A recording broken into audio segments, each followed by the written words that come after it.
kami ngayon sa Sampaloc, Manila. Nag-receive kami ng backhoe loader.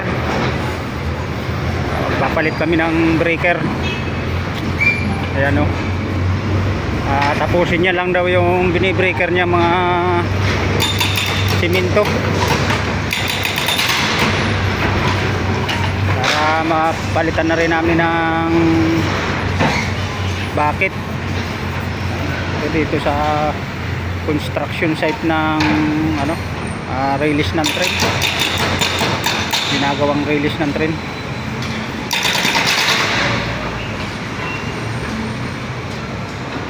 Ito yung service namin, yun,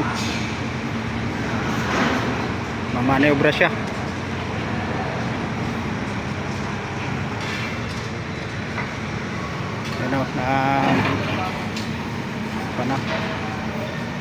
Tapusin niya lang yung mini breaker na yun. Sige mga idol, lang muna.